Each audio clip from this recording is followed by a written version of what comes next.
আব্দুর রাজ্জাক সাহেব যা বলেন হক কথাই বলেন। এটা হলো ইহুদি খ্রিস্টানদের পতিতালয়ের মেয়েদের শিষ্টাচার।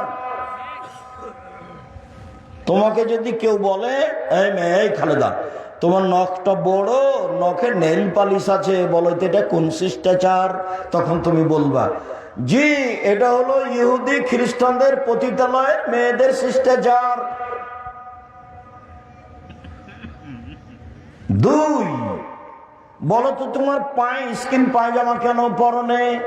বলে এটা খ্রিস্টানদের নীতি,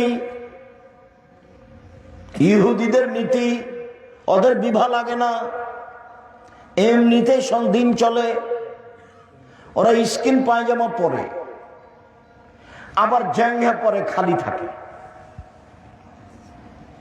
ল্যাঙ্গট পরে খালি, আর কিছু লাগে না।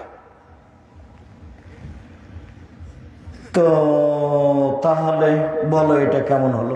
এই